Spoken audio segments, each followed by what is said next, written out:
Olá, boa tarde. Infelizmente, ainda há trabalhadores que acreditam em falsas promessas de emprego e acabam sendo explorados pelos patrões. Eles são submetidos a jornada exaustiva, sem nenhum pagamento ou benefício. No Jornal da Justiça de hoje, nós vamos falar sobre o trabalho semelhante ao de escravo. Esse é apenas um dos destaques de hoje. Você vai ver também. Caixa de Pandora. Ministério Público do Distrito Federal pede condenação de 15 réus investigados na operação. Tribunal de Justiça do Rio de Janeiro aceita a denúncia contra o ex-procurador-geral de Justiça, Cláudio Lopes, e mais 3 acusados, entre eles o ex-governador Sérgio Cabral. São acusados de cometerem os crimes de formação de quadrilha, corrupção ativa e passiva. E ainda, Tribunal Superior Eleitoral deve julgar hoje mais um caso de possível fraude em candidaturas femininas. O TRE entendeu que algumas mulheres que se candidataram pela coligação não fizeram campanha de fato.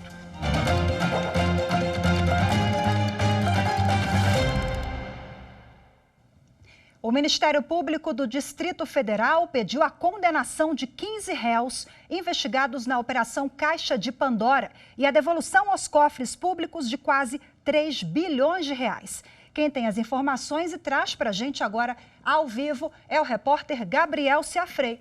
Olá, Gabriel, muito boa tarde para você. Oi, Rafaela, boa tarde para você, boa tarde a todos. É isso mesmo, viu, Rafaela? Como você disse, o Ministério Público do Distrito Federal pediu a condenação de 15 pessoas. Entre elas estão o ex-governador do Distrito Federal, José Roberto Arruda, e o ex-vice-governador Paulo Otávio, além de servidores. Segundo os procuradores, os acusados teriam cometido os crimes de corrupção e também de formação de quadrilha, e por isso devem ser condenados à prisão, além de reembolso aos cofres públicos de cerca de 2 bilhões de reais.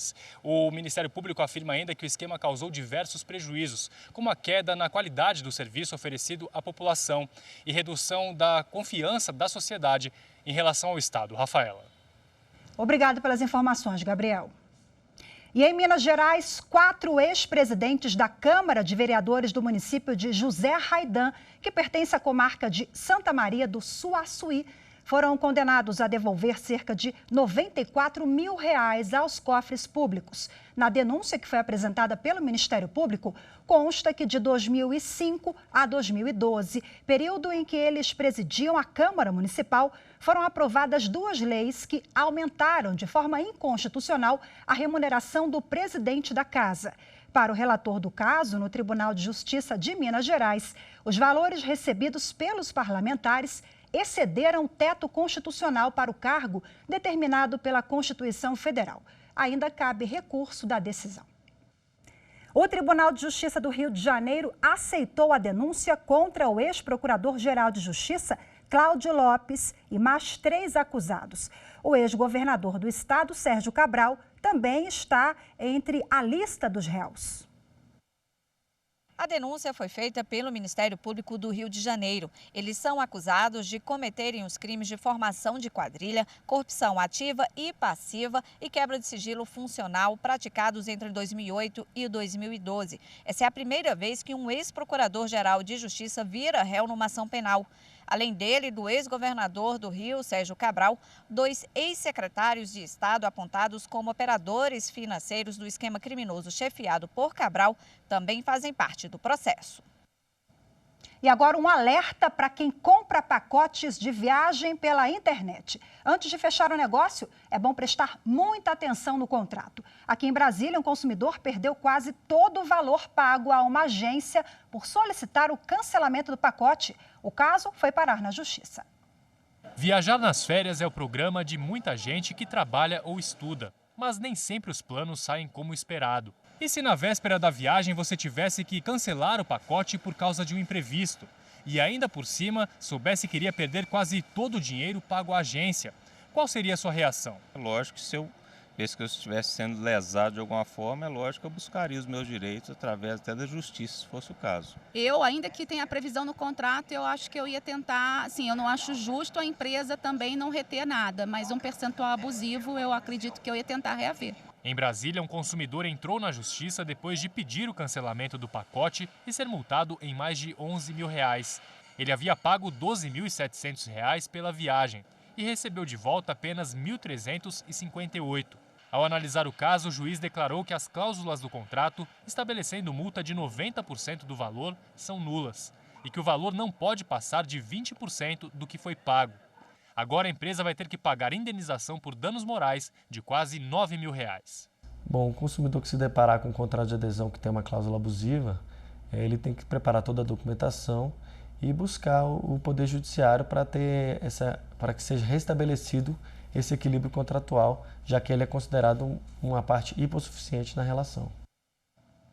E nessa segunda-feira, o acesso a dados de usuários de internet em provedores no exterior foi tema de discussão no Supremo Tribunal Federal. A audiência pública convocada pelo ministro do Supremo, Gilmar Mendes, reuniu autoridades, pesquisadores e representantes de empresas e da sociedade civil.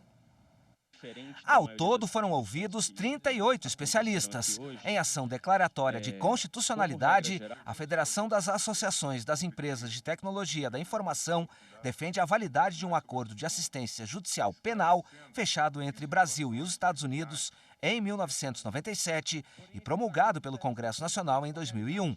Entre outros pontos, ele trata do compartilhamento de dados sigilosos para investigações criminais.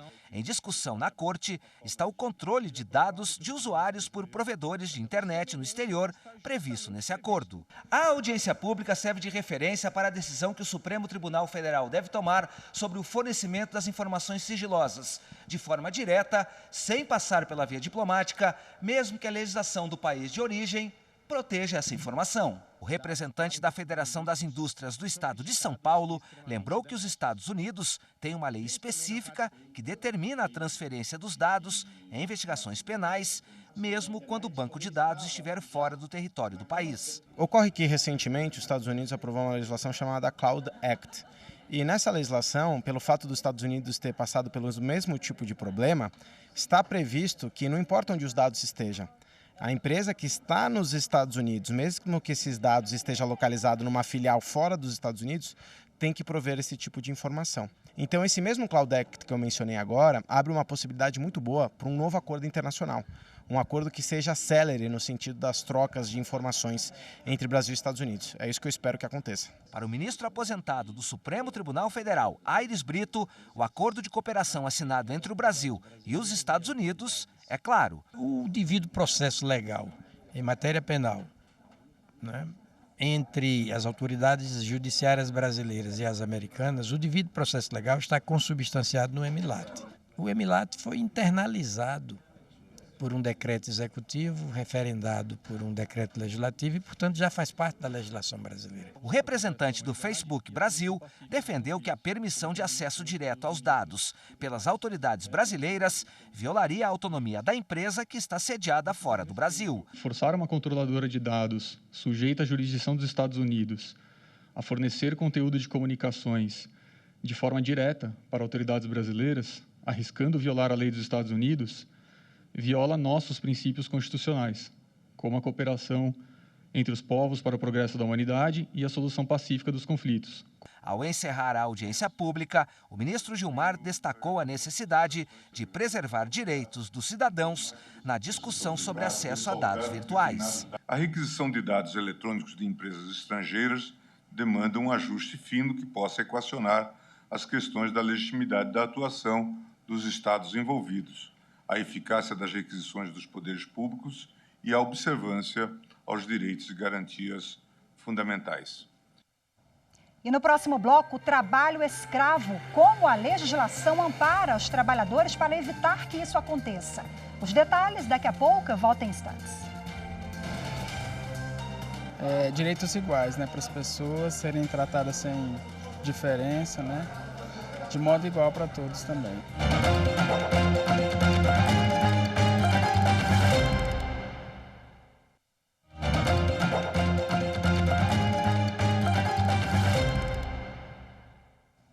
O Tribunal de Justiça de São Paulo manteve a sentença que determina que os pais de um rapaz menor de idade indenizem R$15 mil por danos morais à ex-namorada do garoto. Com o término do relacionamento, o rapaz compartilhou fotos íntimas da ex-namorada pelo WhatsApp. o que causou transtornos psicológicos à vítima. A decisão manteve ainda a determinação de que o aplicativo impeça o compartilhamento das imagens. Em outro processo, o jovem foi condenado por ato infracional tipificado no Estatuto da Criança e do Adolescente. Superior Tribunal de Justiça garante gratuidade na ação de alimentos movida em favor de menores que estão desde 2016 sem receber a pensão do pai. No recurso julgado pela terceira turma do STJ, a mãe das crianças questionou a impossibilidade de mover a ação sem pagar custas processuais. Ela alegou que a concessão da gratuidade deve ser examinada sob a perspectiva dos filhos. Ao cobrar na justiça a pensão alimentícia atrasada, a mãe solicitou a isenção do pagamento das despesas do processo. O benefício da justiça gratuita foi negado em primeira instância e a decisão foi mantida em segundo grau. Prevaleceu o entendimento de que, por ter emprego, ela tinha condições de arcar com os custos. Mas aqui no STJ, os ministros consideraram a incapacidade econômica dos filhos e não da mãe. A relatora, ministra Nancy Andrighi, destacou ainda que o pai das crianças não tem pago nada a título de alimentos desde 2016. Por isso, a mãe se viu obrigada a fazer realocações orçamentárias compatíveis com a declaração de insuficiência momentânea de recursos. Segundo a ministra, o benefício da justiça gratuita é urgente diante de um cenário tão grave e do risco iminente em razão do comprometimento da qualidade de vida dos menores. O número de casos de trabalho semelhante à escravidão caiu no ano passado em comparação a 2018, segundo o Ministério Público do Trabalho.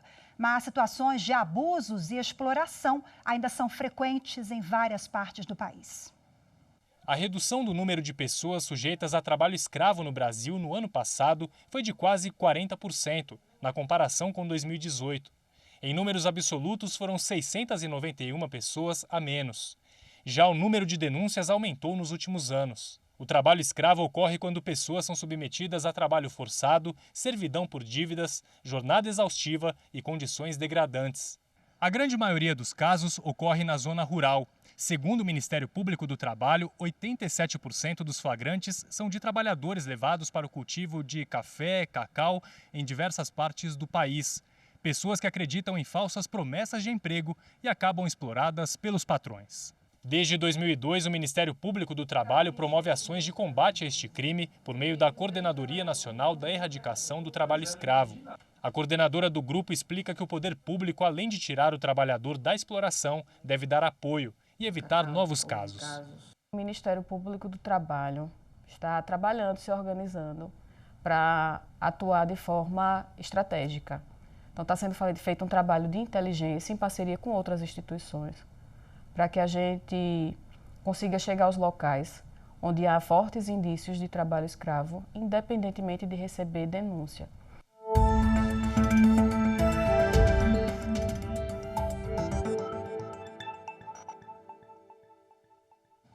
Bom, e para detalhar o assunto, repercutir esses dados, eu recebo agora aqui no estúdio o advogado Gáudio Ribeiro de Paula. Seja bem-vindo, boa tarde. Muito obrigado, boa tarde. Bom, nós acompanhamos na reportagem que o número de casos de trabalho escravo, análogo à escravidão, ele caiu no ano passado. A que isso atribui? Bom, é difícil especular sobre as reais causas que levaram a isso, né? Mas nós podemos talvez imaginar que a ação combativa das instituições que o nosso país tem ao longo das últimas décadas, né, especialmente ao longo dos últimos anos, promovido essa fiscalização, como é o caso do Ministério Público do Trabalho, do Ministério do Trabalho, talvez possam ter levado a isso. Não é? É claro que também não se pode dizer que, não pode deixar de especular sobre o fato de que as denúncias se elevaram, então talvez não se tenha podido apurar, não é, com toda a intensidade da carência que alguns desses órgãos experimentam nos dias de hoje. A legislação é branda em relação a essa temática ou falta da efetividade? Eu diria que, embora a legislação careça de alguns aprimoramentos, sobretudo quanto a alguns conceitos abertos que são utilizados no artigo 149 do Código Penal, que disciplina essa matéria, a legislação é suficientemente rigorosa, né? O ponto aqui é certamente a questão da efetividade. Isso não só nesse aspecto, em vários outros do nosso país, nós temos uma legislação que é comparativamente das melhores do mundo. Entretanto, efetivamente, carece de alguma efetividade. Agora, nós temos mecanismos também que podem inibir, né, essa ação de empresas ou, enfim, de pessoas que acabam submetendo os trabalhadores, sim, né, sim, a essas questões análogas à escravidão. A lista suja, por exemplo, sim, a lista o que é a lista suja? Pode inibir? Claro, a lista suja é uma lista daqueles que foram surpreendidos explorando mão de obra análoga de escravo, né? Essa lista é mantida pelo então Ministério do Trabalho, agora Superintendência, não é? A Secretaria do Trabalho, e há agora uma subsecretaria a quem compete promover a inclusão de nomes nessa lista. E é uma lista que estabelece uma série de, vamos dizer assim, restrições de acesso, por exemplo, a linhas de financiamento público, mas o principal, sem dúvida nenhuma, além do dano à imagem, é a questão relativa à dificuldade que estes empregadores encontram de fazer escoar a sua produção, porque, sem dúvida nenhuma, a maior parte das empresas que têm regras de compliance muito rigorosas nesse aspecto, acaba preferindo, obviamente, adquirir esses produtos de outros fornecedores. A gente escuta muito o termo, né, condições análogas à de escravidão. Por quê? Porque formalmente a escravidão foi suprimida no nosso país, felizmente, desde 1888. E de lá para cá, o que nós vemos não é propriamente a reprodução de um modelo histórico já ultrapassado, né? É algo diferente, às vezes até pior, né? Porque o valor do escravo contemporâneo, em muitos casos, é menor, né? Porque é visto como algo descartável, como historicamente os escravos tinham um valor como propriedade, né? Hoje nem isso muitas vezes eles têm, né? Isso de fato é uma chaga lamentável, né? Que faz com que a vida humana seja completamente desprestigiada, né? Seja instrumentalizada, né? Nesse aspecto. O trabalho escravo ou condições análogas à escravidão, a gente associa, senso comum, né, a norte do país, região agrária, de campo, mas nós podemos ver também bem pertinho, no Sudeste, por exemplo, em São Paulo. Sem dúvida, né? Os estrangeiros, especialmente, aqueles que foram identificados, por exemplo, nos porões, nos sótãos de várias empresas têxteis, né, que faziam uso dessa mão de obra estrangeira sem que houvesse qualquer respeito, por exemplo, regras relativas à jornada de trabalho, a condições minimamente dignas, não é, para esses trabalhadores, que eram sempre, de alguma maneira, coagidos com o temor de serem deportados e, por isso, não reportavam essas condições às autoridades competentes. Enfim, esse é um exemplo de um trabalho análogo ou semelhante ao do escravo muito próximo de nós. E aqui, em Brasília, na capital federal, também, a algumas centenas de metros aqui da esplanada, já foi detectada a condição análoga de escravo. Então, na verdade, está muito mais próximo do que nós podemos imaginar. Eu citei São Paulo porque grandes centros, né? Está sim. Bem pertinho da gente, a gente nem imagina. Rapidinho, para finalizar, a denúncia é fundamental, né? Sim, sem dúvida nenhuma. A denúncia por parte do próprio trabalhador muitas vezes é difícil, porque ele se encontra numa condição de particular submissão, não é? Mas aqueles que eventualmente testemunharem isso, há diversos canais online, telefones, enfim, disponíveis para que essas denúncias sejam realizadas. Muitíssimo obrigada mais uma vez pela participação. Uma boa tarde. Eu que agradeço. Uma boa tarde. E você vai ver no próximo bloco, a Anatel avalia a possibilidade de reduzir o prazo para bloquear celulares irregulares. Os detalhes no próximo bloco. Onde os iguais são tratados de forma igual, os desiguais de forma desigual, almejando sempre o bem-estar geral de todo mundo.